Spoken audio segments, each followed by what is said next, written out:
ভারতীয় পণ্যের শুল্ক কমানোয় আমেরিকার প্রেসিডেন্টকে ধন্যবাদ জানালেন দেশটির প্রধানমন্ত্রী। চিকেন স্নেক করিডোরে ভূগর্ভস্থ রেলপথ নির্মাণ করবে ভারত, জানালেন দেশটির কেন্দ্রীয় রেলমন্ত্রী। শুক্রবার তুরস্কে বৈঠক করার সম্ভাবনায় ইরান ও যুক্তরাষ্ট্রের কর্মকর্তারা সমতা ভিত্তিক আলোচনা চায় ইরান। বিশ্ববিখ্যাত হার্ভার্ড বিশ্ববিদ্যালয়ের কাছে $100 কোটি ক্ষতিপূরণ আদায়ের পদক্ষেপ নেবে ট্রাম্প প্রশাসন।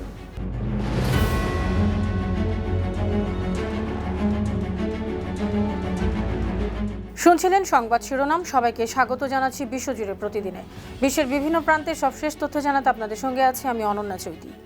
মার্কিন যুক্তরাষ্ট্রে রপ্তানি করা মেড ইন ইন্ডিয়া পণ্যের শুল্ক কমিয়ে 18% নামানোর ঘোষণা দিয়েছেন যুক্তরাষ্ট্রের প্রেসিডেন্ট ডোনাল্ড ট্রাম্প। এ ঘোষণাকে স্বাগত জানিয়ে ট্রাম্পকে ধন্যবাদ জানিয়েছেন ভারতের প্রধানমন্ত্রী নরেন্দ্র মোদী। সোমবার ফেসবুক পোস্টে মোদী এই সিদ্ধান্তের জন্য ভারতের 140 কোটি মানুষের পক্ষ থেকে ট্রাম্পকে কৃতজ্ঞতা জানান। বলেন, দুই বৃহৎ অর্থনীতি ও বিশ্বের বৃহত্তম দুটি গণতান্ত্রিক দেশ একসঙ্গে কাজ করলে জনগণের জন্য সুফল বয়ে আনে। পারস্পরিক সহযোগিতার নতুন সুযোগ সৃষ্টি হয়। মোদী আরও বলেন, বৈশ্বিক শান্তি, স্থিতিশীলতা ও সমৃদ্ধির জন্য ট্রাম্পের নেতৃত্ব গুরুত্বপূর্ণ। কৌশলগত চিকেন স্নেক করিডোরে ভূগর্ভস্থ রেলপথ নির্মাণের পরিকল্পনা করেছে ভারত। ভারতের এনডিটিভির প্রতিবেদনে জানানো হয়েছে, ভারতের উত্তর পূর্বাঞ্চলকে দেশের বাকি অংশের সঙ্গে যুক্ত করে পশ্চিমবঙ্গের শিলিগুড়ি করিডোরে শিগগিরই ভূগর্ভস্থ রেললাইন স্থাপন করা হবে। কেন্দ্রীয় রেলমন্ত্রী অশ্বিনী বৈষ্ণব সোমবার এ ঘোষণা দিয়েছেন। চিকেন স্নেক নামে পরিচিত এ করিডোরটি সবচেয়ে সংকীর্ণ স্থানে মাত্র 20 থেকে 25 কিলোমিটার চওড়া।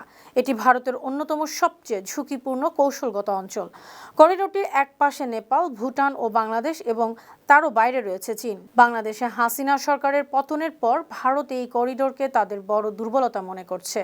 ভারতের নির্বাচন কমিশনের ভোটার তালিকা সংশোধন কার্যক্রম নিয়ে দিল্লি পুলিশের সঙ্গে বাকযুদ্ধে জড়িয়েছেন পশ্চিমবঙ্গের মুখ্যমন্ত্রী মমতা বন্দ্যোপাধ্যায়। তিনি অভিযোগ করেছেন, বাংলার প্রতিনিধিদের দিল্লিতে হেনস্থা করা হচ্ছে। সোমবার দিল্লিতে বঙ্গভবনের সামনে মমতা আরও বলেন, কেন্দ্রীয় স্বরাষ্ট্রমন্ত্রী অমিত শাহ বাংলায় গেলে লাল গালিচা সংবর্ধনা দেওয়া হয়, অথচ বাংলার প্রতিনিধিরা দিল্লিতে এলে কালো গালিচা দিয়ে অভ্যর্থনা জানানো হয়। দিল্লি পুলিশ বাংলার মানুষের উপর অত্যাচার চালাচ্ছে। এসব অনিয়মের বিরুদ্ধে কেউ লড়াই না করলেও তিনি এবং তার দল লড়াই চালিয়ে যাবেন। ইরান ও যুক্তরাষ্ট্রের কর্মকর্তারা শুক্রবার তুরস্কে বৈঠকে বসার সম্ভাবনা রয়েছে। নাম গোপন রাখার শর্তে বার্তা সংস্থা এএফপিকে এ তথ্য জানিয়েছেন বিষয়টি সম্পর্কে অবগত একজন কর্মকর্তা। মিশর, কাতার, তুরস্ক এবং ওমানের মধ্যস্থতায় এ বৈঠক হবে। ইরানের প্রেসিডেন্ট মাসুদ পেজেশকিয়ানও মঙ্গলবার জানিয়েছেন, তিনি যুক্তরাষ্ট্রের সঙ্গে পারমাণবিক আলোচনার জন্য কর্মকর্তাদের নির্দেশ দিয়েছেন। এক্স পোস্টে পেজেশকিয়ান লিখেছেন, সমতা ভিত্তিক আলোচনার জন্য ইরানের পররাষ্ট্রমন্ত্রীকে নির্দেশ দেওয়া হয়েছে। অন্যদিকে সম্প্রতি মার্কিন প্রেসিডেন্ট ডোনাল্ড ট্রাম্প বলেছেন, ইরানের সঙ্গে একটি মীমাংসার ব্যাপারে তিনি এখনও আশাবাদী। ভারত, পাকিস্তান এবং আফগানিস্তানের উত্তেজনা নিরসনে রাশিয়া মধ্যস্থতাকারীর ভূমিকা পালন করছে না। এসব রাষ্ট্রের মতপার্থক্য দূর করতে প্রয়োজনীয় সহায়তা দিতে চায় দেশটি। রুশ পররাষ্ট্রমন্ত্রী সার্গেই ল্যাভরভের বার্ষিক সংবাদ সম্মেলনের প্রেক্ষিতে পররাষ্ট্র মন্ত্রণালয় তাদের ওয়েব পোর্টালে এসব তথ্য জানিয়েছে। অর্থনৈতিক ক্ষেত্রে 2025 সালকে একটি গুরুত্বপূর্ণ বছর হিসেবে চিহ্নিত করে পররাষ্ট্র মন্ত্রণালয় জানিয়েছে, মস্কো ও ইসলামাবাদ 2030 সাল পর্যন্ত বাণিজ্য ও অর্থনৈতিক উন্নয়ন পরিকল্পনা গ্রহণ করছে। এ পরিকল্পনায় পাকিস্তানের তেল ও গ্যাস প্রকল্পের রুশ কোম্পানিগুলোর অংশগ্রহণ সংক্রান্ত বিষয়গুলো খতিয়ে দেখা হচ্ছে। যুক্তরাষ্ট্রের প্রেসিডেন্ট ডোনাল্ড ট্রাম্প গঠিত বোর্ড অব পিস বা শান্তি পরিষদ ফিলিস্তিনি স্বাধীনতাকামী সংগঠন হামাসকে অস্ত্র সমর্পণে 2 মাসের আলটিমেটাম দেবে, এমনটাই জানিয়েছেন ইসরায়েলের অর্থমন্ত্রী বেজালেল স্মোট্রিচ। গতকাল সোমবার স্থানীয় সংবাদপত্র মাকর রিশনকে কট্টর দক্ষিণপন্থী ইসরায়েলি মন্ত্রী স্মোট্রিচ আরও বলেন, শান্তি পরিষদ হামাসকে নিরস্ত্রীকরণের জন্য 2 মাসের সময় দিবে। হামাস নিঃশেষ হওয়ার আগে গাজা উপত্যকায় যুদ্ধ বন্ধ করবে না ইসরায়েল। তারা অঙ্গীকার করেছেন, গাজায় হামাসের কোনো অস্তিত্ব থাকতে পারবে না, এটি যুদ্ধের প্রধান লক্ষ্য। হাউস অফ কমন্সের সংসদ সদস্য পদ থেকে পদত্যাগ করেছে কানাডার সাবেক মন্ত্রিসভার সদস্য বিল ব্লেয়ার। দেশটির প্রধানমন্ত্রী মার্ক কার্নি সোমবার বলেছেন, বিল ব্লেয়ারকে যুক্তরাজ্যে কানাডার হাই কমিশনার হিসেবে নিয়োগ দেওয়া হয়েছে। বিল ব্লেয়ার সাবেক হাই কমিশনার রালফ গুডেলের স্থলাভিষিক্ত হবেন। গত বছরের মে মাস পর্যন্ত বিল ব্লেয়ার ছিলেন কানাডার জাতীয় প্রতিরক্ষা মন্ত্রী। ব্লেয়ার ফেসবুক পোস্টে জানিয়েছেন, স্কারবোরো সাউথ ওয়েস্টের জনগণের নির্বাচিত সংসদ সদস্য হিসেবে সেবা করার সুযোগ তার জীবনের এক অসাধারণ সম্মান।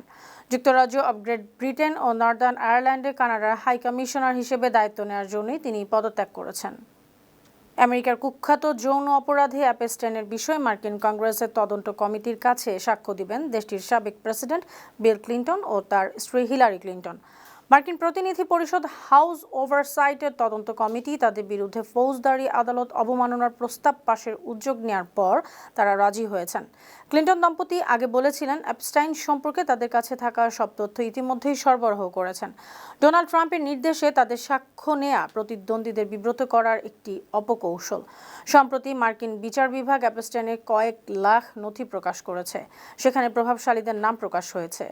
নরওয়ের ক্রাউন প্রিন্সেসের বড় ছেলে মারিয়াস বোর্গ হৈবিকে ছুরি হামলার অভিযোগে গ্রেপ্তার করা হয়েছে। অসলোতে স্থানীয় সময় মঙ্গলবার তার বিচার শুরুর কথা রয়েছে।